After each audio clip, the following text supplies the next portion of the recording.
What's going on? It's your boy Dave G with the IFYS podcast, where we network, support, promote, shout out, and show people they love right now in real time. And it just ain't gonna stop. It's what I do. I love it. I'm very entertained by it. And today we have a guest. I'm sure y'all done seen him. If you haven't, you need to, because he putting on for the city. He putting on for himself. He putting on for the production world. Actor. He's a writer. Owner of STAYREADYPRODUCTIONS. Been in quite a few movies. You saw him in Let Me Be, Swift Motion Productions. Shout out to Swift. You done saw him in You Gotta Do Something. The movie was that was on Amazon, a short film. Short film, yeah. It's on YouTube. YouTube. Okay, and yeah, we just gonna basically let him get into what he got going on, because I mean I got my resume here, but it's better to hear from the person himself. Matthew Kenner, everybody. Thank you, sir. How you feeling today, man? Feeling good. Dig that. Happy to be alive. You know what? That's 2025 inner city Milwaukee. That's something I'm proud to be able to do. Right, exactly. They've been out here clowning in these crazy streets, man. Yeah. I will say that. So tell me about who Matthew Kenner is for the people that don't know. So I was born and raised here in Milwaukee. I was grew up on the north side, Sherman Park to be exact, 44th and Burleigh, 49th and Burleigh, and grew up. Went to a creative arts school as a young kid in grade school, Elm Creative Arts School. Shout out to them. So the seed was planted back then. I had a crazy imagination. I was a quiet kid and everything, and but I always saw myself as being something bigger than what my reality was at the time. I guess I was kind of socially awkward growing up, but long story short, I knew I wanted to be an actor or be an artist of some kind at a young age. I just didn't have like the actual know-how or the confidence to actually go out and actively pursue it until I was grown. I joined the military right after high school. I joined the Marines. Was in the Marines for 4 years. Went to Iraq. Came back to the States. Got out. Tried to make it in California for a little bit. Thought I was going to go to Hollywood and be a star, because while I was in the military, people would tell me, "Oh yeah, you should be an actor," because I used to do impersonations of high-ranking people. And I ain't gonna lie, I was about to stop there just to see, like, from you going to the military to then going to California and try to make it an actor. That's why I was trying to see, like, how did that? Like, I know you said you was always inspiring as a kid and stuff like that. So you just, after you got out the military, you just said, you know what, fuck it, I'm just. Well, that's like a whole different change of where you just came from. It wasn't that smooth. It didn't work out quite like that. I got stationed in California, in Camp Pendleton, California, and then when I got out, I thought, let me go to Hollywood. Gotcha. But life happened. Yeah. I ended up moving to San Diego instead. Okay. I had a bunch of different jobs. I was having trouble paying rent. I was getting kicked out of where I lived. I was kind of living out of my car, doing things like that, just barely making it. And I would actively look for auditions because I knew nothing about the business. So I would look in like Backpage magazines and stuff like that, look for little auditions. I would call this number, and usually it was some kind of scam or something like that, where the person's asking you to pay money for them to get you booked for work. And we can take your headshots for $200, but then $60 a month, it will be this and that. Like, so I learned to recognize those, because there's a lot of scams out there. Even if you go to Chicago, there's a few companies like that, like 99 in particular, that'll try to take your money and give you background, put you in background roles in TV shows, stuff that you can book on your own. Like an extra. Yeah, it's an extra, exactly. Okay. But you can book that on your own. Yeah. So long story short, I struggled a lot. Was pretty much essentially homeless, and was forced to come back here to Milwaukee to get back on my feet. Ended up having kids, met my now fiance, and we have 3 beautiful children. And then it wasn't until years later I went to MATC for television and video production, because I originally wanted to go to film school. Okay. But film school was pretty expensive, and I learned that it wasn't that hands-on or in-depth. as people may think it is. It's more theory and stuff like that, and it's a lot of sitting in the classroom taking notes. Whereas I found out at MATC they have a real hands-on, intensive program. Okay. Where you can learn all the behind-the-scenes, crew-related stuff, like working the camera, editing, so on and so forth. Yeah. So I ended up going to MATC, graduated in 2014, and then after that, finding work in that actual field. Because my first love was acting. I just learned that stuff to kind of thinking I would get in the door. It would help me transition better. Right. Because I've always been a writer. I've always liked to write. I was good at creative writing back in school. Didn't get good grades in anything else really, but in English class I did. English and history. But so fast forward, I was forced to get a regular 9 to 5. I was not really sure where I was going in life. I was, down and kind of depressed. I was pretty much broke because I wasn't making a lot of money from the different 9 to 5s I had. Right. It wasn't until a cousin of mine, who was a lot older. He's actually, my dad's cousin, but he was in Chicago. He started getting booked as an extra background actor on different TV shows in Chicago, and he was posting about it on Facebook all the time. So I had to ask him, how are you getting booked on these TV shows? So he pointed me to a Facebook page where, you can submit, they have different postings, needing firefighter, needing a cop, needing this, bartender, so on and so forth. And it would give you the criteria, looking for this race, between these ages, send a selfie with your measurements, your height, weight, clothing measurements. I did that the first time I did it. I ended up getting booked for a background role at a convention scene in Chicago Fire. Okay. So when I got booked, Chicago Fire, that's a movie? It's a TV show. It's a show? TV show down that I never heard of that. Yeah, it's been on for a while. It's Chicago Fire, Chicago PD, Chicago Med. Yeah, they're pretty much, they're a series. The stories are intertwined. The same producer that produced Law and Order produced those. So it got pretty popular. It's on NBC. So I think she was in the episode. Yeah. Dope. Yeah, so I got booked as a background actor in one of those episodes, and you would have thought I got booked for a multi-million-dollar role with a big studio or something. Mama made it. Yep, that's how I was. So I made it a point. Background actors typically aren't allowed to interact with the main actors and whatnot. Okay. And they don't want you taking up too much camera time. Like if you could take away the shine from the main actors, and I ended up doing that on accident a few times just because I was always trying to make sure I was in frame. Yeah. But I made sure on that episode in particular, I was right next to the main character and I was in view, clear view of the camera. Yeah. And I ended up they showed my face on the episode when it finally aired, and the NBC logo was across my chest on TV. I had to take a picture of that. But I had friends and people telling me, the dude that was the main character, he's like, that nigga looked like he should be in the background for you. Oh, no. So, I mean, that stroked my ego a little bit, blow your head up real gave quick. me confidence. Absolutely. Right. Absolutely. It reassured me that I thought, I believe I'm What on the you right already path. knew. Yeah, I believe I'm on the right path, so. No, that's what's happening, man. That's what's happening. So, do you remember, what was your first, main role film? Was it something that you created, or was something that you had, a big role film, that you was in? Was it something that you did? You produced? Yeah, actually, it was. It was a short film that I wrote and produced, and it's called Jammed. It's on YouTube right now. And I mean, if you go back, the production quality isn't the best because I didn't know what I was doing. Yeah, you got to work with what you got. Right. Oh, but trust me, man. With this, where I am right now, trust me, I feel you. Yeah, right. I feel you. But no, I had a good group of people. But believe it or not, I got everybody to, the camera people, the assistant director, the lighting gaffer, everybody. I got them to pretty much do it for free. Nice. Only person that I paid was the editor, and he was out of state. But me, with the lack of resources that I had a phenomenal group of people. We were able to feed everybody, feed the actors, so it felt like we're on a real set, real hardcore production set. So nice. That was the first. Yeah, that was pretty much my first production where I got to have a big role. It was given to me by me.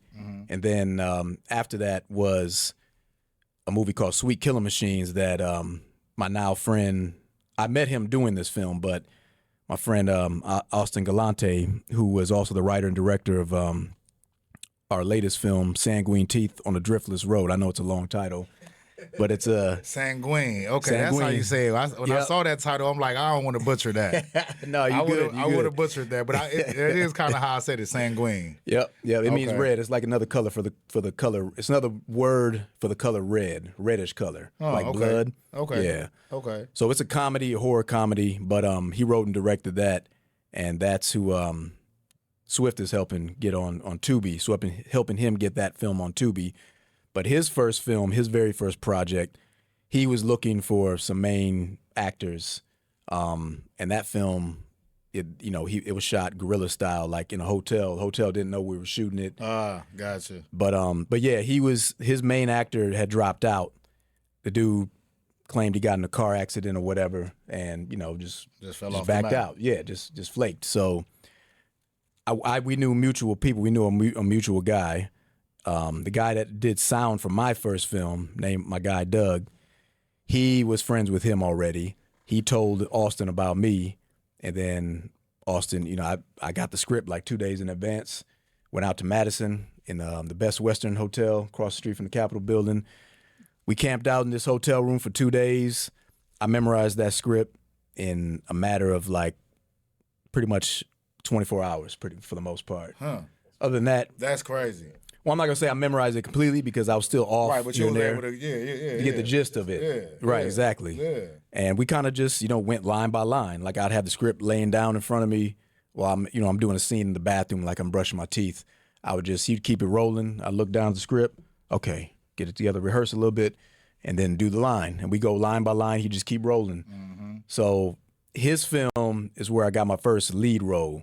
And then from there, I started getting booked in more productions. Swift was another person that, whose projects I've been in and that has helped me a lot. And I just started going from there. Then I continued to create some of my own material, other short films, and kind of collaborate with some other people. And here I am. On top of doing commercial work, I still do commercial work. And yeah, that's how I got commercial work, like construction type things, like you tearing down, building. No. I mean like doing commercials, like being in the commercial, like TV commercials. Yeah, exactly. Okay. Exactly. I'm thinking like, okay, I'm commercial real estate. Yeah. I'm thinking, yeah. Okay. No. Okay. That's what's up. So yep. that writing, producing, acting, that's a full-time thing for you these days? No, I have a 9 to 5. Okay. I'm trying to get to that point where I can do it full time without needing a 9 to 5. But no, I actually I work at the VA hospital in Milwaukee. Okay. And I've been there for a few years. Being in the military has helped me get a couple government jobs. Yeah. So this is my second government job, but I'm working on getting to the point where I won't need a 9 to 5. Gotcha. And I mean, the VA ain't a bad 9 to 5. No, it's not. It's not. As far as benefits and everything, you're right. Yeah, Exactly. I mean, that ain't a bad 9 to 5. No, you're right. It's definitely something to have on deck for insurance purposes, for sure. Oh, exactly. You know exactly. what I'm saying? Yeah, you hit it right on the head with that. But yeah, so tell me about Stay Ready Productions. When did you create that? What's the background behind putting that together, and where you at with it today? So Stay Ready Productions, I got formed the LLC back in December 2022. Essentially, we're meant to create. It was meant to do commercial work for businesses originally, but we kind of pivoted a little bit, and now Stay Ready Productions, we've created several short films and contributed to a couple feature films. But right now, what's in the works is helping new actors or actors that want to be rebranded get to that next level where if they don't have the type of work, because actors, your calling card as an actor is a demo reel. Okay. So your demo reel is going to show people what you can do based on your previous roles, based on certain looks. Like a highlight reel. A highlight reel, exactly. That's exactly what it is. And you want to highlight your best qualities. Now, if actor is new to the business, he's not going to have that much work, or he or she is not going to have that much work or experience. Right, to make a highlight reel. Exactly. So, and then there's also actors that have been around that are seasoned, that may have done a bunch of roles they're not satisfied with. That they think these roles have not, highlighted me properly. I played the dad in every single, film I do. I keep getting misbranded, because it's good. It's not bad to be typecast because you have a certain brand, something that fits you. But a lot of people get branded as something that may not be that authentic to them. It just may be authentic to their look, how people perceive them. Right. So someone like me with Stay Ready Productions, our mission is to help those actors either rebrand themselves or get that footage, that real footage, so that they can properly showcase their talent. So a brand new actor or a seasoned actor that wants to rebrand themselves will come to us, and we will shoot scenes specifically for the demo reel, and with high quality, professional looking end quality, where they, it will, instead of having to take that clip from an actual film or commercial or TV show, they basically create their own library.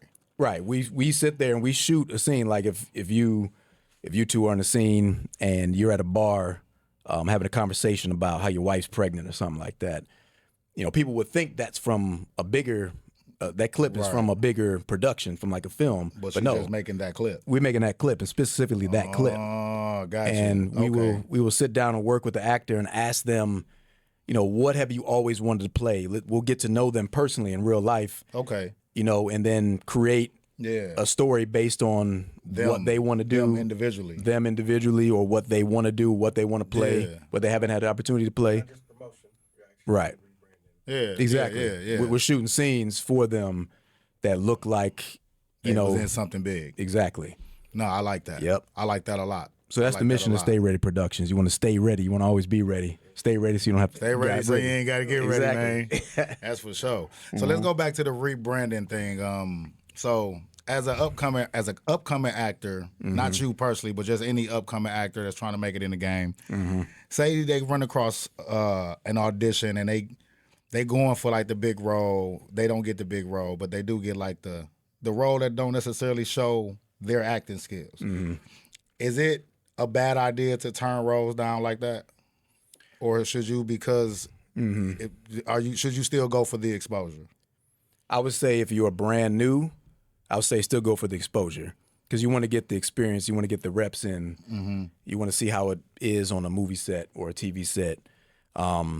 Where I would suggest that someone turns it down, if the role doesn't, I was told, well, somebody people have told me, if a role doesn't help you creatively, like you do the role and it helps you get better as an actor, show it's something you haven't done before, it challenges you, then that's an example of something helping you creatively. If it doesn't help you financially, or it's not helping someone, you're doing like a favor, doing like a good deed for someone that you have a relationship of some kind. But if it's not hitting one of those three things, at least I would say that at that point you would turn a role down, because it's okay to do work for free up until a certain point. When you got mouths to feed, when you're relying on this for a living, you don't want to do work for free necessarily. No, facts. But if you feel like it's a good investment because these people have something good going on, they have a real good story, you feel like they are gonna raise money and then get to that point where this project may take off and go somewhere, or it's a personal friend of yours, I would say, go ahead and take that role. But if you're doing work for free that does not challenge you creatively, is not like doing some kind of great deed for somebody, right? Or it's it just definitely isn't paying you, I would say, you can only do so many of those, because the more of those kind of roles that you accept, that's pretty much, you're going to get more of that. Right. So you always want to raise your standard. You always want to shoot for higher. And I would suggest a new actor, go ahead and take some of those roles just to get them under your belt. I would say ask for the footage in the long run. And then once you got a few of those, about 5 of those under your belt, I would say don't do work for free anymore. Gotcha. Unless you're part of the creative process. It's something that you've helped create or write or something like that. Right. No, okay, I get that. I get that. So with Stay Ready Productions, how do people go about becoming part of, like, say me, I'm an actor, upcoming actor, inspiring actor, Right. and I'm interested in what you guys offer. How do I go about getting with you guys to be part of to get my bio up? Yeah, you can reach out to me, Matthew Kenner on Facebook. You can instant message me. You can reach out to me on Instagram, Mkennultra on Instagram, or you can hit me up on Stay Ready Productions on Instagram and Facebook. Send me a message. Yeah, just reach out to me, Okay. and then we can talk about it. We'll set up a phone call. We'll talk about it, Okay. and we'll just pretty much go from there. Dope. See if we're good fit. If you're a good fit for what we provide, and then see if your career could use this service, because not everybody could use this service. Gotcha. Gotcha. Okay, so what you more into though, the acting or the writing? I know you said you always been into writing. Yeah. Like, yeah, like more of the passion. You know what I'm saying? Creative in putting the thought and idea together, or creating the vision to be able to act out what others or yourself writes. That's a tough one.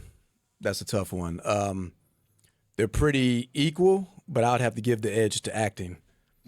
Acting, because I get to play make believe. I get to escape into that role, that other person.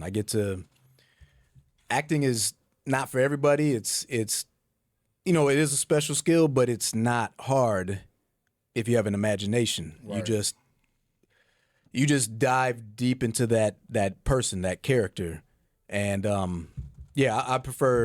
I would give the edge to acting, because acting is, I get to kind of explore other facets of my personality. I get to kind of view the world in other perspectives, because when I think about who that other person is that I'm portraying, I'm going to view the world very differently than Matt views the world.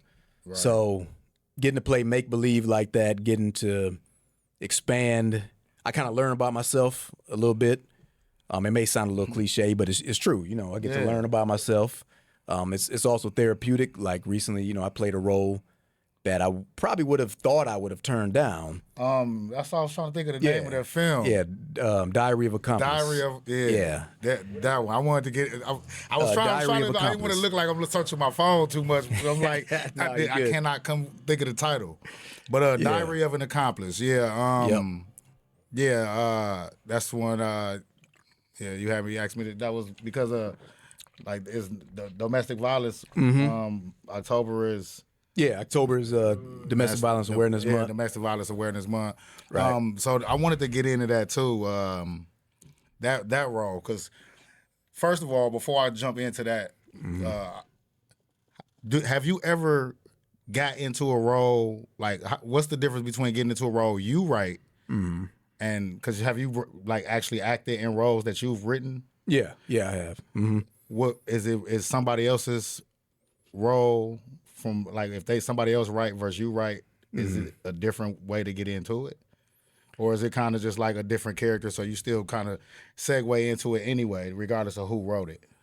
Yeah, it's the same process whether I write it or somebody else writes it. But if I write it, I know more of the background of the actor. I mean, of the character.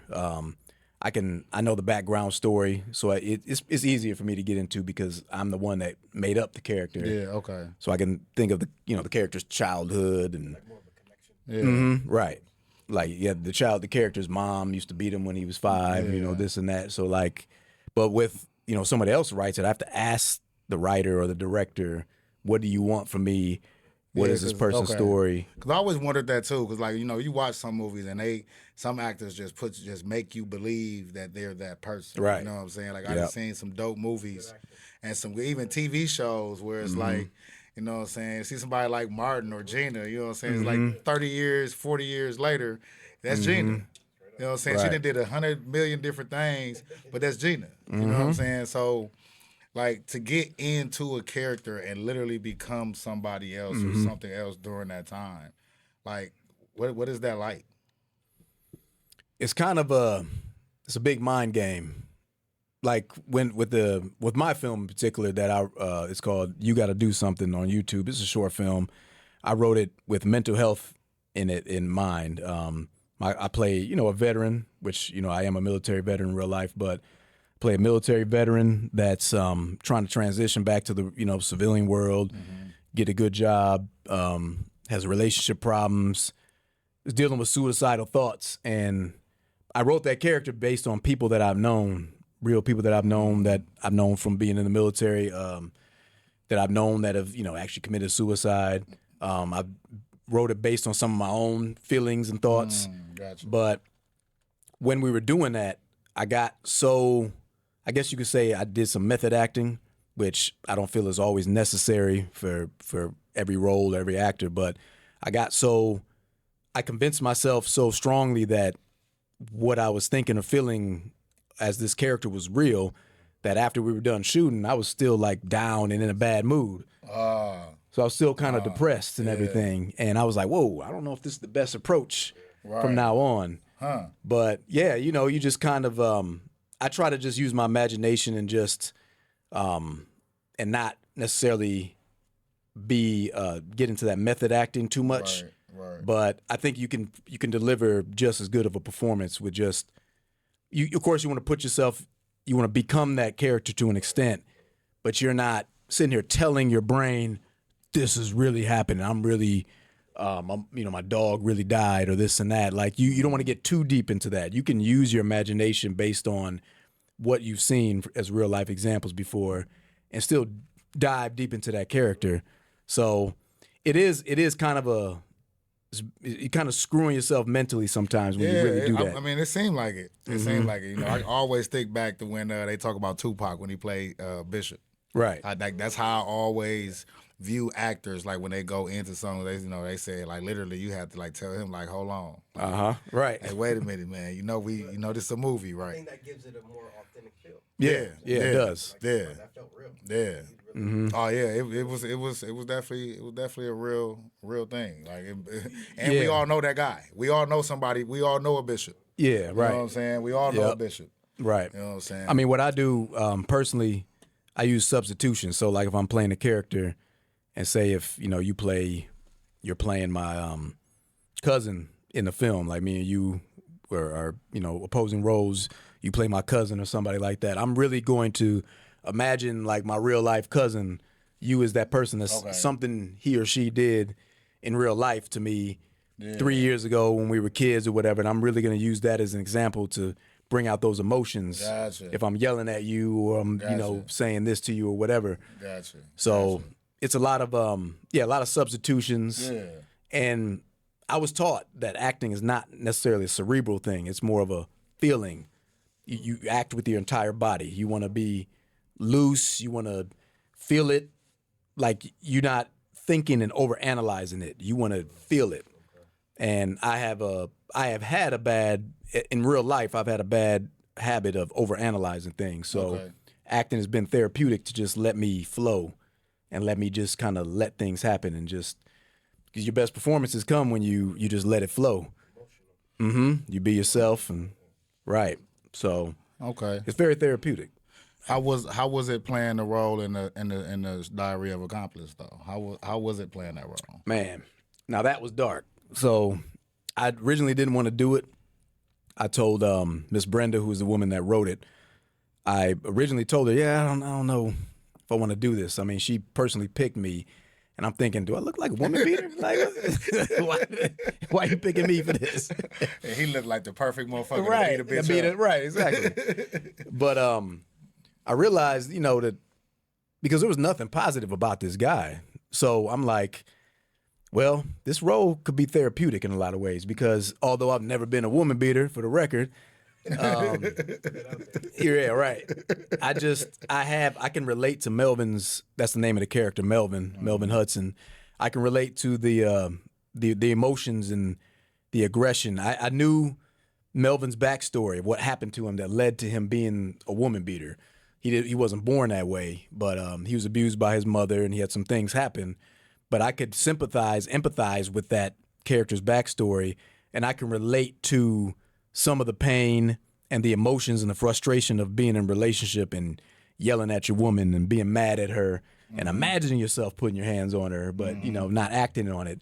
The only difference was Melvin acted on it. He didn't have any restraint. Right. So, you know, a lot of times when because a lot of films I've done up to this point have had a lot of comedy in them, and it's, you know, we joke around on set all the time, but with this role, you would think because it's so serious and it's a very dark story, that it wouldn't be the same, but because the nature of the story was so dark, you had to keep some bright lights on that one. I joked around even more probably on this set than I do if we're doing comedy. Yeah, we can't keep you in that space. Yeah, right. When the cameras is off, we got to come out of that space. Man, we joked nonstop. Me and the young lady, Sheena, who played my wife. Shout out Sheena. Yeah, shout out to Sheena. You know Sheena?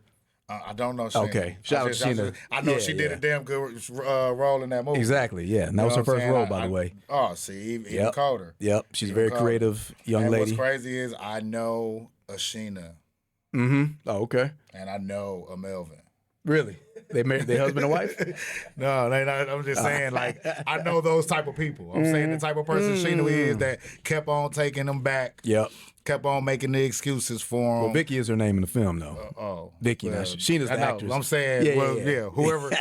Vicky's her name in the film, but not as Sheena. I'm sorry. Right. Mistake. But yeah, the person in the movie, the actor that she played in the movie, I know a person like that. That's what I'm saying. Right, okay. That's always making, shout out, I don't want to make it seem like you getting beat on and going back and making excuses for people that did come off kind of weird. Yeah, right. No. So, no, I don't know Sheena. Yeah, right. But no, it is people out here like that, man, that make excuses for people that put them in terrible positions. Right. You know what I'm saying? And there's some people that just take full advantage of people who allow them to be put in terrible positions. So that sucked. That sucked. But watching that and then hearing you talk about now, like how you get into the roles, just I don't know. I guess I was curious to know how that was because even watching it was just like, God damn. Yeah. I just like I was saying before, I used a lot of substitution. I used and she may be watching this later at some point, but so in the story, Melvin, he can't stand Vicky's sister, and he was always talking about your bitch sister was asking about me. Oh, yeah, she wanted me to come inside, this and that. So although my life has never been this extreme, I used my real sister-in-law in the past, not now. We're cool now, but like in the past, she did a few things that wasn't favorable, and I really used that substitution as if I'm talking to my lady in real life, and was like, your bitch sister did this or did that, and then we had to do some other scenes. Like, there's some scenes where I'm like, they're showing a montage of me, like all the abuse I gave her, me slapping her, me grabbing her by the neck, and they wanted me to really talk, even though there's no actual sound other than the voiceover during those scenes. They wanted me to, you got to really talk. So I'm sitting here shaking her, and I'm like, they want me to really say things. So I'm saying things like, it's hard out here, hard out here to get money and to provide and this and that. I'm tired of you criticizing me. And this. So I said real things similar to how I felt in real life with my own relationship, or how I felt like I was lacking. And in the past, I felt like I was lacking as a provider, as a dad, as a partner to my lady. Like I've felt inadequate before. So I said real things that I felt. I've said real things to Vicky that Matt would be thinking towards his woman in real life. And it just came out real natural. The only difference was I'm slapping my wife around, which I haven't done in real life, for the record. But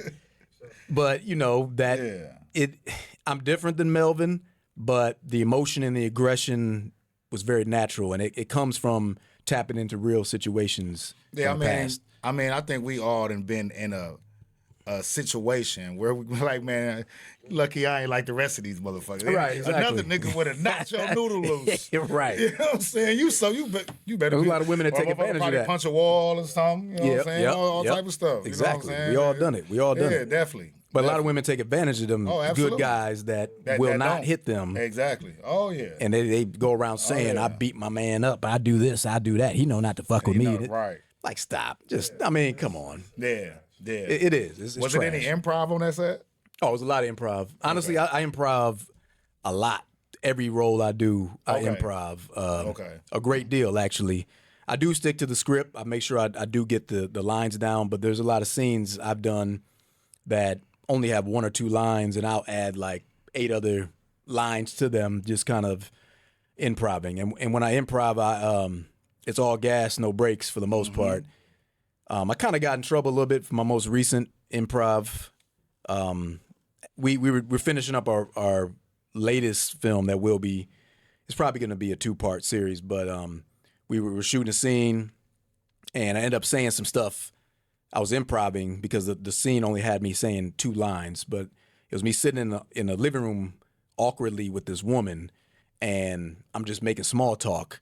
And while I'm making small talk, my friend's supposed to be in the other room doing something, and I'm like just kind of talking shit about him. But what I said is, I said the word retarded in this. Oh, yeah. And this woman in real life has a son who is mentally challenged and has dealt with things. gotcha. I didn't know that.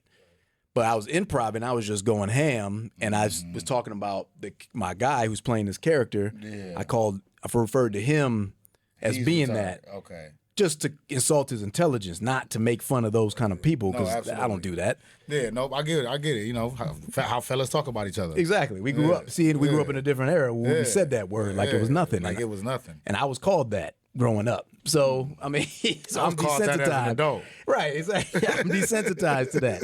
But I don't make fun of people, that are truly mentally handicapped that can't help it. Facts. So I didn't know this woman had dealt with that with her own son. I meant no disrespect, but me improving, because you can't do it with everybody. You can't have everybody on a set. So me improving led to me saying something where, my guy came to me afterwards and said, "Oh, no, you can't say that. Oh, bro, I was cringing." Oh, while he's laughing at the same time. I'm like, come on, man. Yeah. So, yeah. So you kind of got to be careful around certain people because, certain people are sensitive. Right, Sensitive, yeah. absolutely. Especially these days. Yeah, exactly. Like, 2025, man, it's a soft. Very soft. Dave Chappelle said it best. He said, "It's full of bitch ass motherfuckers." Right. I mean, it's sucked to say because a lot of people that have control and able to put you in a certain position use and abuse it a little bit too much these days. It's not enough of this is what I can do to help. It's basically like, look, this is the way it's gonna go. You know what I'm saying? So it's like I don't want you talking like that. I don't want you dressing like that. I don't want you coming in here with that. It's like, well, this is the energy I be needing sometime to keep myself in route with it. You know what I'm saying? Like, I mean, don't get me wrong, I might need to smoke a blunt. You know what I'm saying? Create the smoke room for me if I'm here every day. Yep. You know what I'm saying? Like, don't be like that. Try to change how I am and how I move. Like, Right. But at the same time, I mean, I get that it's rules to follow, but these days, people just too sensitive and try to create too many. You can't. Exactly. Now everybody, because of the internet and social media, everybody feels like they have an opinion. Tell people what, Right. and kind of think. Yep. And people aren't allowed to truly be, individuals because Yeah. Because you see certain trends. They talk about body shaming and they talk about body positivity and different things like that. So certain people are allowed to be themselves. But if you need to go smoke before you do this interview or you need to listen to some NWA or something like that, that's not acceptable. If that's you authentically and that's what you need to do to center yourself, or you need to drink, you need to do whatever it is that you need to do, that's not accepted. If you show any kind of masculinity, especially as a darker man, that's a threat. If you show intelligence and masculinity combined, that's toxic. Yeah. That's a little. You're challenging the authority. Well, let me put if you're showing intelligence while challenging authority and showing masculinity, that's a problem. Definitely, that's a big problem. But if you're passive It's and like, you're wait a minute, intelligent, hold on. You it's shouldn't another. even be questioning me right now. Let alone for one in the back of their head, that was a good question. But why are you even talking to me right now? Right. Like, damn. Right. You know what I'm saying? Some people, and then another thing about this industry, like especially like in the smaller area of groups that's like still up and coming, they get a little bit of taste of something dope or some fame or whatever the case may be. It's almost like talking to them is almost like they way up here already. Yeah. You know what I'm saying? It's like humble yourself a little bit because you still got a long way to go. You might be ahead of me, But it's like just because you get a little taste of some fame and you get out here, you know, people don't step on the people that still kind of trying to get there. Right, You know what yeah. I'm saying? Because a lot of people head gets so big so fast, and like everybody say, you really only as good as your last role, right? And So, you I can. mean- This is up and down business. This is feast or famine. I mean, we got Taraji Henson was going crazy talking about how she ain't been getting paid. Right. And we grew up with her. We've been knowing her our whole life. Exactly. She been famous. To us, she been huge. Right. To hear her go on a rant and talk about how she was in one of the #1 movies, and then 8-10 months later or whatever, you know, she after everybody get they check, and she got to pay her bills and this, that, and the third. She basically, you know what I'm saying, trying to scramble and scrape to see what her next mission finna be so she could keep her life afloat. It's funny you bring that up because Black movie at that.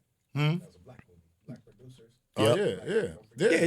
Oh, they screwing her over when it comes to getting paid. But our most recent project called What Have We Won? It's in post-production right now. We had an actor, not a lot of people know him by name, but they know him by face. His name is Robert Lasardo. He's an actor. He's a bald-headed dude. He looks like a Mexican, but he's not really Mexican. I think he's Italian and Native American. I don't know. He said he didn't know what he was. He was adopted. But anyway, the dude's tatted from head to toe. He's been around since the 80s. He's been in a bunch of different movies like Out for Justice with Steven Seagal. He's Death Race. He's an OG actor, but he gets typecasted as certain types of roles, playing a gangster, Gotcha. this and that. Motorcycle crew. some Exactly. shit like that. They use the Sons of Anarchy also, which is a motorcycle gang show. But he was telling me he left Hollywood because of how superficial it is, so on and so forth. But he was not getting paid properly initially. He was in Nip Tuck, that TV show on USA back in the day, and his show won Emmys and whatnot. He's a phenomenal actor in my opinion. But he was telling me, he was like, they weren't paying me like that. And he's like, yeah, it's great. We won an Emmy, but can I take my fucking Emmy and go to the grocery store and put it on the counter and say, hey, Right. I don't got no money Right. to pay for groceries, but I got this Emmy This here. Emmy right here. What can I do with it? You know what I'm saying? Give me some of them crab legs. Right. Yeah, exactly. Let me get some of that cereal, them corn pops over there or something. Right. But it's like, yeah, he was talking about, he reminded me that there's a lot of actors that we may see on TV that have become famous that are not well paid. They're just seen a lot, but they could be struggling. They could be on SNAP. They could be, unemployment line. They could be really struggling, but everybody knows their face. But they're getting screwed financially, and that last role that does pay you only lasts for so long. Like the money's gonna run out if you don't invest it properly. So there is no one big role that will take you. I mean, it could take you to that next level. It could pay you well, but are you set for life after that one role? You got to keep grinding. Gotta keep grinding. I just googled who you was talking about. Yeah, I know yeah. exactly who he is, and Okay. I don't know the name. Right, that's a lot of people. Who think you were talking about? I remember him in a lot of things. Yep. 90s. He was in all kinds of films back in the 90s. King of New York, all kinds of stuff. And the dude comes off as being crazy, but he's a very intelligent guy, very deep, great actor. He played a hitman in our project, and he was just like one of several people that have told me, like, yeah, you're not set for life just because you become famous. No, for real. You could be broke. And I mean, these days we in the internet world. You can be broke and famous at the same time, and getting more and more famous. Right. And then the only way you're gonna start making money is if you know how to monetize on YouTube or TikTok or something like that for doing dumbass shit. Well, actors, I thought it was different, especially in the sense of like him. Like I've seen him in many things. Yeah. Well, he is.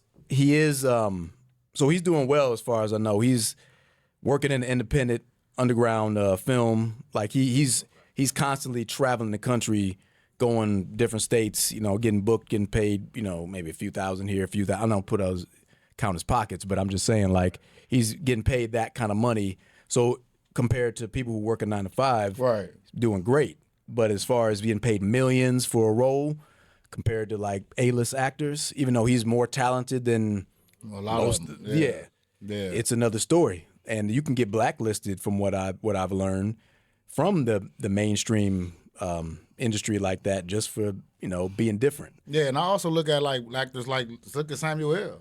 You're right. Samuel L. been in what 300 300 some movies. Right. You know what I'm saying? I mean, you would think he probably a billionaire. Mm-hmm. He's been everywhere. You know what I'm saying? Yeah. You look at his net worth. I mean, not to say that that's supposed to be legit, but that's what they telling us. Right. And it's like, man, you would have thought. It don't Like, make sense. I would have thought it was way bigger than that. But, you know, you still got a lifestyle to live. And, I mean, you know, you become a millionaire. You want to live like a millionaire. Right. So, I mean. You want to spend like one? You want to? Yeah, absolutely. Worth about $300 million. Damn. Jennifer Lopez. Yeah. She ain't been in half the movies, Samuel. Like 80 million. Samuel. Really? is- Oh, wow. It's like nowhere near that. That's a Yeah, travesty that's- right there, man. yeah, That's, Guinness World Record for most. The most films. Yeah. you serious? Yeah. I didn't even know that. Samuel, Yeah. Wow. Yeah. He going crazy. Only 80 million. I though. think he finna be in on the new Tulsa King, I think. Oh, okay, with Sylvester Stallone. Yeah. Okay. Yeah. What like so with your acting, what's different cities that you went to? Do you do a lot of stuff in Milwaukee here, or do you travel a lot as far as doing roles or taking your roles out to other people and places? Majority of our work we've done here in Wisconsin, not necessarily Milwaukee, but Madison, up in this place near La Crosse. We've been to Minnesota, been to Des Moines, Iowa, been in Iowa in the country, in the middle of nowhere. Been to Illinois, Chicago, of course. What else? Mostly the Midwest so far. Yeah, just different parts of the Midwest: Minnesota, Iowa, Illinois, Wisconsin.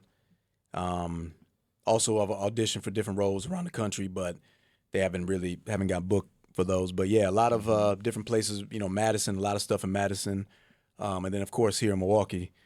So I'm working on getting to that worldwide status. Absolutely. They say you want to get the crib first anyway. Right, exactly. Get the crib first. Texas, we were just in Texas doing our premiere down there because Okay. two of the guys in that film lived down there. They hooked us up with a venue, a comedy club, and then we were down there premiering the film, and then we kicked it afterwards on 6th Street in Austin. So yeah, now I'm just looking forward to doing more, traveling more. Yeah. Of course, increasing the finances and Absolutely. living a better life. Absolutely. No, that's what's up, man. That's what's up. So you big into fitness? Yeah. It's a mental health thing. Okay. But I've been. Is that where Stay Ready kind of came from? It does. It comes from when I was in the Army. I was in the Marines, but I was also in the Army National Guard. But in the Army, we said that You was in the Marines and the National Guard? Yeah, both. I was in both. I was in the Marines first for 4 years, and then I was in the Wisconsin Army National Guard for 9 years.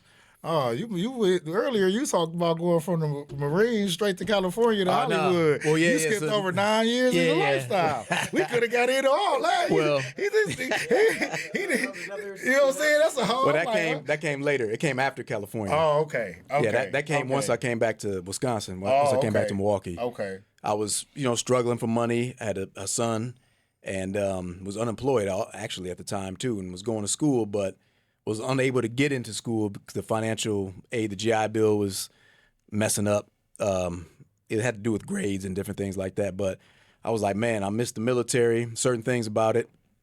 I missed the structure. It's a paycheck, so decided to go ahead and join the Army National Guard. Ended up doing 9 years in it, and ended up getting called up for back in 2020, we had the George Floyd stuff, Okay. the Jacob Blake stuff down in Kenosha. Yeah. We got called up to help stop people from rioting and stuff Yeah, like that. basically line up the streets. Yep, line up the streets, guard the courthouse in Kenosha. We were in Wauwatosa when that cop. And they this had is after riots. you was out? Or you No, was I was still in- I was active? in- I'm about to say, man, yeah, I they was called in. him. They called him when I No. don't work for y'all no When I'm out, more. I'm out. Hold When we on. Y'all, how much y'all paying me though? I'll be there. Right, nah. When I'm out, I'm out. But I can dig that. but this what was was in your 2020. position in the National Guard? Well, my job was originally I was fueling Black Hawk helicopters. That was my first job. But when you're in the military, it doesn't matter what job you are. They call you up to do certain duties like that. So we were, standing outside the police station with our rifles, all our gear, side to side with the police, which was a conflict of beliefs because I wasn't for what the cops had done. I wasn't there trying to support the police by any means necessary. I didn't blame the people for being mad, of course, but at the same time, I wasn't for the riots and all the destruction and all the other stuff that was going on. So, tough process being there. very much so. Being torn in between. Yeah, very much so. Because, I was all for Black Lives Matter. I was all for people protesting and being against what happened and looking for change. But at the same time, I wasn't for people going around burning businesses down and exactly. acting a fool. I never understood that about rioting. Like, Me neither. I never, they did that back when that one cop killed Seville here in Milwaukee. Mm-hmm. And, that was they right. tore up Yeah. 35th Street and all that stuff. You know what exactly. I'm saying? It's Fond du Lac. it's like, to me, I didn't understand. Because it's like, you got to wake up tomorrow and you're going to need some gas or you're going to need something. You don't need to get me some Swishers, you know what I'm saying? black. Yeah, all that. Yeah, Baby going to need some milk. Right, exactly. You know what I'm saying? I mean, everybody ain't got no car. That gas station is great. That gas station opened up at 6 o'clock in the morning. Mm-hmm. You know what I'm saying? Stay open till 12:30, 1 o'clock at night. You know what I'm saying? Y'all want to tear it down and then mad that it ain't nothing in the inner city. Right. Like, look at the grocery stores in the inner city. Exactly. It's almost nowhere to shop at because they can't make no money. Everybody's stealing. Mm-hmm. Everybody creating damage and all this type of stuff that's taken away from things that we, you know what I'm saying? But yeah, I mean, that's just wild, man. Yeah, I had to deal with that because I was on the fence pretty much. Like I wouldn't necessarily be out there protesting, but people were acting a fool, man. Like once the sun went down, people were driving up and down Locust on both sides of the street, coming towards us like this, jumping the island, climbing up on the Burger King roof on King Drive. I remember that. Yep. Yeah, so we're standing across that. there at the police station. We're standing across the street from them, and people shooting off fireworks and doing all kinds of shit like that. But we got all these rules of what we can and can't do as far as protecting yourself. Only way you can shoot somebody, not that I wanted to shoot anybody, but the only way we could is if you actually have someone pointing a gun at you, and they essentially got to be squeezing the trigger, and the bullets got to be coming out the barrel. Oh, damn. And I'm exaggerating, but I get it. I get it. That's the point you got to be at in order to actually defend yourself. And I'm like, we're out here. If we actually do shoot somebody or do something, our higher ups, our command are not going to back us up. But yet they're telling us to stand here with the police and help guard their property. And then we're listening to all these cops talk all this shit about, oh, they got no jobs. That's why they're out here protesting. They got nothing to do. Oh, wow. It wasn't even a good neighborhood where, what's the guy in Kenosha? I was there that night when Rittenhauer did what he did. I was a few blocks away, but no, they got Jacob Blake. They got it. Yeah, they were the cops. There were cops from all over Wisconsin that were being sent to Kenosha from all these places up north, like Fond du Lac, all white, of course, talking like, oh, the neighborhood he lived in or was in wasn't even good. Like that makes it okay to shoot him. Like, exactly. Yeah. Exactly. Yeah, that's wild, man. So just knowing, like, all the black cops we were around in Milwaukee, they talked a lot like that too. Like, oh, these dumbass niggas ain't got no job. They can't do, they got nothing to do. Black cops talking like that. So you start to realize how easy it can be to develop that mentality. Yeah. It's us versus them. These people ain't got no jobs. They the dumb, the poor, they ain't shit. We're doing something with our lives. Why ain't you? Like, go home. You know, they start developing that mentality. I'm like, damn, it could be. I could see how someone could develop that mentality, you know, if you're around nothing but this. So it helped me get out. It led to me getting out of the National Guard. Same in the Army, though? On Marines, like the active duty. I was around a lot of.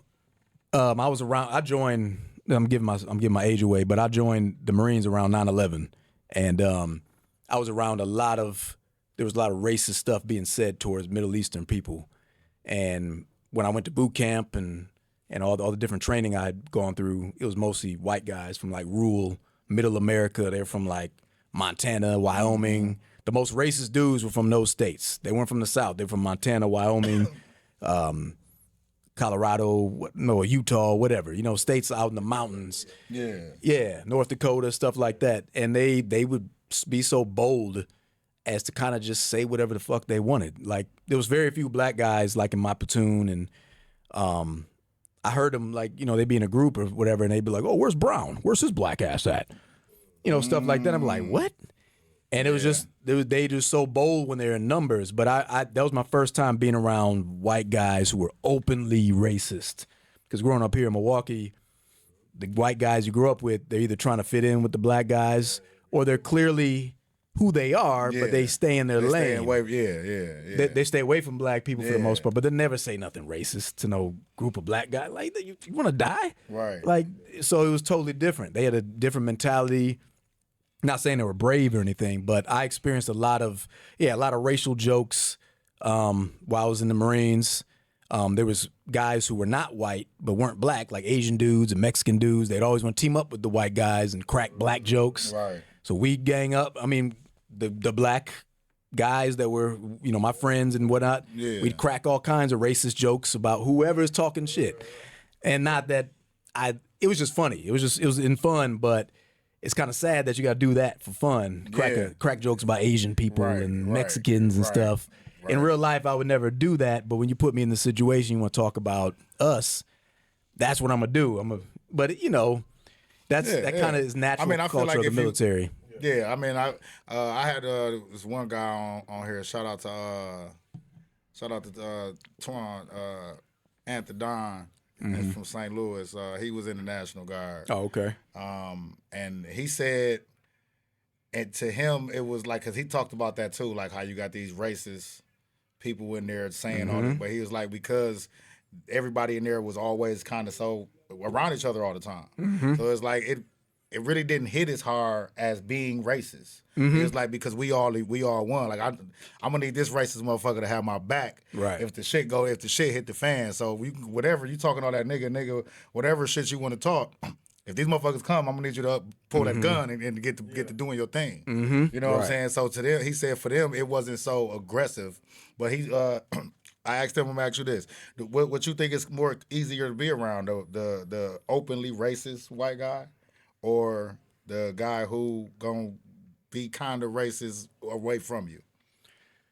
Easier to be around. I got more respect for the guy who's open about it. I may not agree with him or may not even like him, but at least you respect that they're open and you know what you're getting with them. With the one that's going to pretend to be on your side, then, play both sides of the fence and go do racist little covert things behind your back or whatever. That's less respectable. Plus, I think it's a little more dangerous because you don't see them coming. Right. So, I feel like the openly racist person, whatever race they are, if they're openly racist, and you have to interact with them often, I feel like they'll kind of y'all can gain a rapport to where the racism ain't so strong. Right. Yeah, you can gain a rapport. They may change their perspective a little bit, but at the same time, like they're upfront. They'll tell you what they're about. They tell you how they think. And I mean, you may not like them, but there's no stabbing you in the back from what I've experienced. It's just more, it's just more like in your face. This is what I'm about. Hey man, you're not too bad for a black guy or whatever. They come to you later on and say something like that. Right. But I the most racism I probably faced, it may shock you a little more. Like the openly racist guy will shock you more. Yeah. It will shock you more. You're like, damn, you just said that to my face, huh? Right. Damn. Yeah, exactly. Okay, well, okay. Right. Okay, it's almost like, damn, I can't even get mad at you. You said that with such confidence. Yeah, right. Yeah, exactly. But then how does that make, how do you deal with that in the sense of, if something happens, is he really going to have my back? Being that he doesn't like me just based on who I am? Well, that's the thing. Like, a lot of those guys, they may end up liking someone like you in the long run once they get to know you. I thought all black people were dumb and ate fried chicken, but you're not that bad. You're different. They think you're different all of a sudden, or you speak differently. Like I've always been told I speak proper or whatever. Like I've had people tell me things like that. Like you don't talk like most black guys. What the fuck does that mean? Right, exactly. And things like that. You don't talk like most white guys. Yeah, exactly. I mean, we talk all different types of ways. Right, There's no, exactly. one way. But Exactly. But no, I've heard they for the most part, depends on their mentality. If they're not a coward, they'll have your back regardless because they think you're not that bad for a black guy, or their opinion may soften a little bit. So yeah, those guys are probably less dangerous in the long run. You may want to bitch slap them if you hear them say something. Right. But at the same time, they're a little more respectful. But even those guys that are open, they're not going to flat out call you the N-word to your face. They're not going to call you nigga to your face. They'll do it they will do it behind your back to a point. They may just make comments like, why are most black guys on welfare? Something stupid like that. Right. But they'll indirectly say it like they're not talking about you. They're just asking you like you're the expert on why other black people are like this. Yeah, you're the spokesman for all. Right, exactly. You may not be like that. You're different. But why are these guys like you, that? but the other guys that you hang with. Exactly. So that raised you. The ones that raised you, You're right. All your those cousins people. and everybody. Yeah. Everybody except you. Right. So like most of the open racists, they're cowards too. That's how they do it. They won't insult you, but they'll insult people that look like you based on what they think they know about those people. And then you'll be like, bro, that's not true. Like, most of us ain't on welfare. Most of us this, and you got to educate the dumbass. So, most racists are cowards. That's my experience. I totally agree with that. Mm-hmm. Open or not. Only with the soldiers, or have you dealt with that with higher ups, like sergeants or? Yeah, in the National Guard, So I used to work in before I worked at the VA, I used to work up in West Bend. My old unit in the National Guard, and used to field helicopters up there. I was the only dark dude, only brown/black person there, and we had higher ranking people. All these guys lived in rural areas where it's nothing but white people. And when we'd be on lunch break and stuff like that, it'd always be Channel 6 on the news, and it'd always show some kind of shooting in Milwaukee, and show a little girl getting hit by a stray bullet, to be this and that. And we have old dudes, old white guys. Oh, one of them I had respect for, too. He was a real cool guy, I thought. And he was like, oh, here we go. Black Lives Matter. Not to that little girl, though, apparently. Stuff like that. Because I had to turn him. I said, what the hell does that got to do with Black Lives Matter? Right. Oh, I'm just saying. I'm just saying what? Like a little girl gets shot by some random dudes, and that has to do with Black Lives Matter movement? Like, they got nothing to do with that. Right, at all. So there was a lot of comments like that. That's the justification is always that. Yeah, I had another guy who was one of my supervisors, higher up ranking guy. I was telling him about my experience during the riots. And I said, yeah, they started climbing up on the Burger King roof over there, while we were standing across the street at the police station, and the dude's like, bunch of fucking monkeys. Oh, there's fucking animals. Oh, and I said, what the fuck? Now, would you say that a bunch of white people that are rioting after a championship, a team wins a championship? Right. So They won't even call it a riot. they won't even call it riot. It's just kids having fun. Celebration. Yep. So I heard a lot of shit like that, but it was always, they never would mention race. They would just make little comments. Well, you know what they're talking about. Yeah, you know exactly. I know where you going, motherfucker. I was born that night, not last night, right. motherfucker. And people would also think, because I worked there, because for the most part I kept quiet. I was calm, quiet dude. Came off as level-headed. They would come to me and ask my opinion about the George Floyd riots, or ask, what do you think? Like, just to kind of gauge where I'm at, see how I think, see if I'm one of them, like if I'm a Republican or I'm a guy. Right. See if you're a cool black. A cool black, exactly. If I'm one of those that, talk shit about other black people, like I talk shit about what I see as being the problem. But you're not gonna sit here. Don't assume that I'm gonna think like you. I can be cool with you all day, and I got respect for you. But don't think that I have your mentality about people who look like me. Exactly. Because I'm not here acting like this. Get the fuck out my face with that dumbass shit. Right. Raising my fist and no, I'm Don't just even cool. come talking to me about that shit. Exactly. So there were several people that came up and asked my opinion, and they looked shocked when I said, no, that cop was a piece of shit. Yeah. That kneeled on George Floyd, regardless if he had fentanyl in his system. No matter what the All fuck that was going yeah. on. You supposed to be there to protect and serve. Protect and serve. That was not murder. That was murder in cold blood in front of plenty of people. Yep. A lot of people, a lot of these white people who That's yeah, wild. I know that's wild as fuck. The coldest things I've ever heard was as far as media. Mm-hmm. The media treats a white suspect better than they treat a black victim. No, that's facts. for sure. That's facts. for sure. That that's is for facts sure. right that's there. for sure. About that is a lot of majority of American white They only watch the news. Right. Simply get their information from the news, Facebook. Right. That's all they see. Yep. So in their minds, that's all they believe it is. Yeah. And they don't live around any people that look differently than them. I got people like that in my family. I'm well, they probably won't watch this, but my mother is white, so I grew up with a whole white side of the family. And although they lived in they live in rural Illinois, and it was a totally different world than us growing up here in Milwaukee. When I went around them, I felt the difference. Like we'd go out, I go to my grandma's house, we go out to the grocery store, we go out, because I was very close with my grandma. We go out to eat or whatever, we get stared at. Me and my sisters would get stared at like we were aliens and stuff. So I remember at a young age just feeling that, how awkward I felt and how irritated I was with all these people staring at us like that. We got it from black people too, to an extent, but it just feels like with a lot of white people, they have control over a lot of the environments they live in. A lot of them are, judges, police officers. They can call the police on somebody. They seem to have control over a lot of environments that they live in, as where black people are just trying to survive for the most part. So yeah, a black person can crack jokes towards you about being mixed or being whatever, but can they really mess your life up? Right. Can they make it hard for you to buy a house? Right. Exactly. Most of my teachers were white. Right. Most of the teachers that gave me a hard time as a kid were white women and men. And so a lot of my frustration came from white people for them. When I really look back on it, when it was from black kids, it was just jokes, like little jokes here and there. And when I look back on it, I got mad over that. Like that was stupid.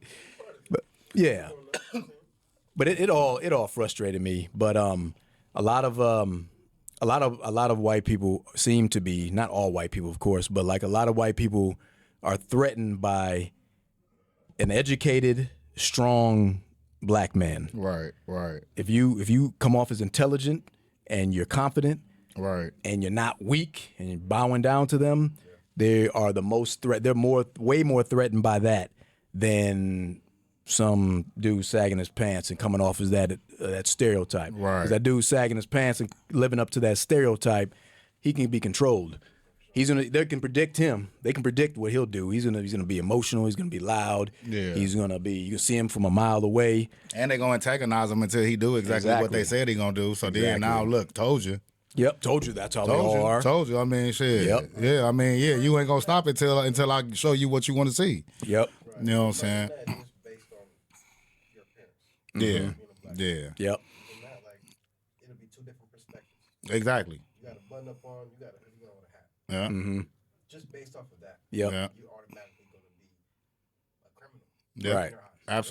Absolutely. Hood guy. Good guy. But no, You're going let's, to be different than me, not knowing that we could be exactly the same. or the opposite. Right. Or the opposite. I just watched the movie. I just watched the movie called Hierarchy. The Hierarchy, I think it is. It's about these four brothers that one of them owned like this big time multi-million-dollar construction company. One of them was like some type of attorney or something, like major attorney. The other one they all did real big major corporate things. But at night, they robbed banks and did heists for millions of dollars. You're right, yeah. You know what I'm saying? But they had a cover up. So basically what I'm saying is, they look like business owners and then the people that they run with, they the hood cats, but it's like I'm a little more rough than you. I'm a little more gangster than you. Right. You know what I'm saying? So yeah. But no, Them is based solely off of that. yeah. Exactly. But no, man, it's been a super dope chopping it up with you, man. You want to shout out anybody, anything? Let me know what you got going on coming up. Some people that could look out for, follow you at. Yeah. Right now, Sanguine Teeth on a Driftless Road. I know it's a long title.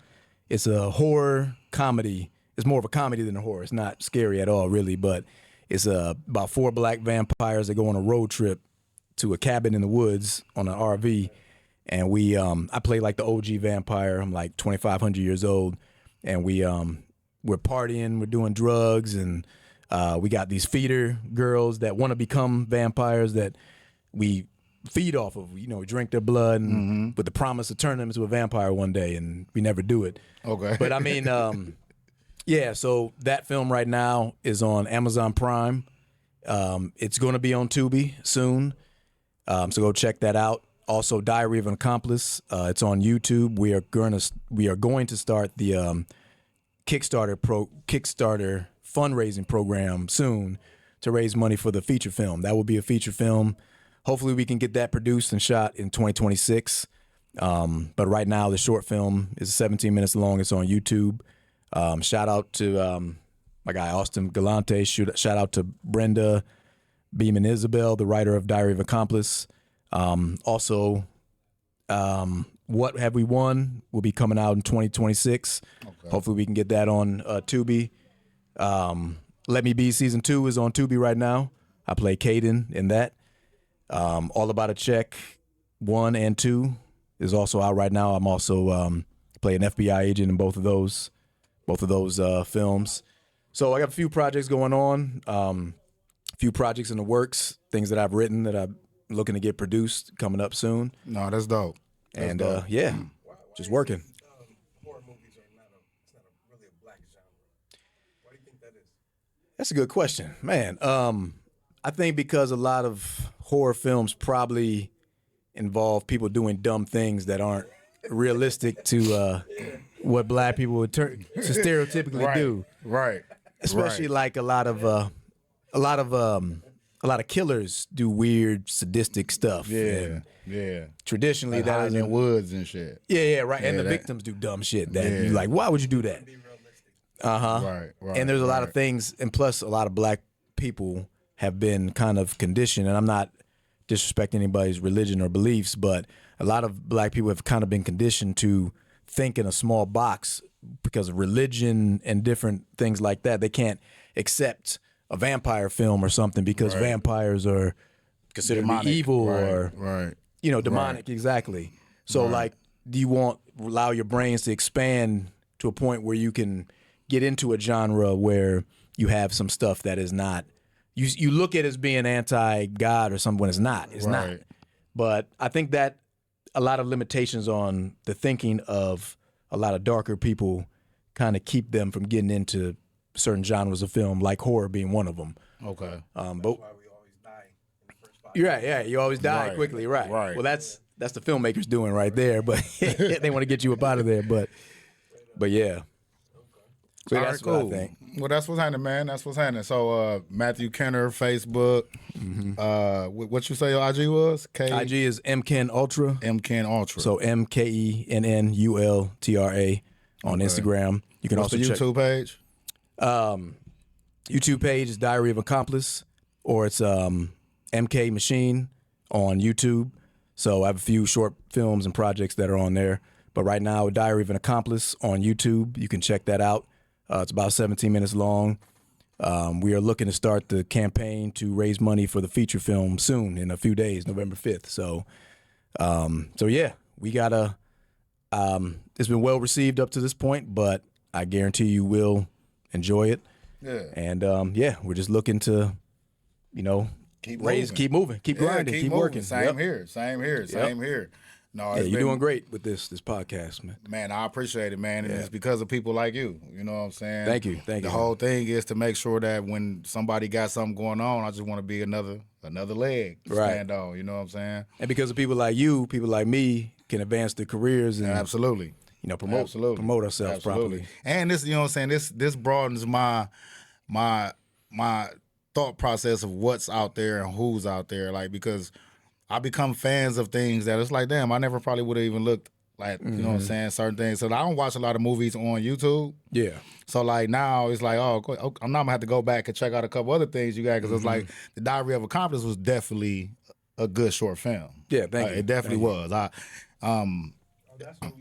Yeah, it's on YouTube. Yep. Yeah. If you type in Diary of an Accomplice. Yep. So yeah, with that being said, man, we got to take a toast. Oh yeah, I drank everything. I'm need a refill, but it's all good. I'll just take a little shot. I don't want to put what we're drinking on.